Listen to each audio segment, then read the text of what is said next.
అది 2011 31 నైట్ జరిగిన విషయం. చాలా ఏడుపు వచ్చింది. ఈ సమాజంలో అన్ని జనులు నవ్వారు. బాగైంది యేసుప్రభు అంట, ఇటు పిచ్చి బాగా కుదిరింది, బాగా తీర్చేసాడు, టెంట్లు మొత్తం నేలమట్టం అయిపోయినాయని కొంతమంది నవ్వుకున్నారు కూడా. అది తెలిసింది నాకు.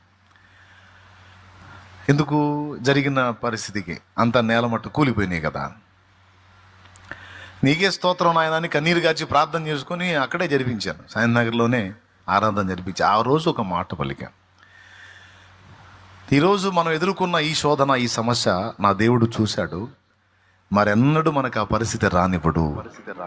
అదే ప్లేస్లో ఈరోజు అన్ని కూలిపోయిన అదే ప్లేస్లో మళ్ళా 31 నైట్ కల్లా మనం అందులో స్థిరమైన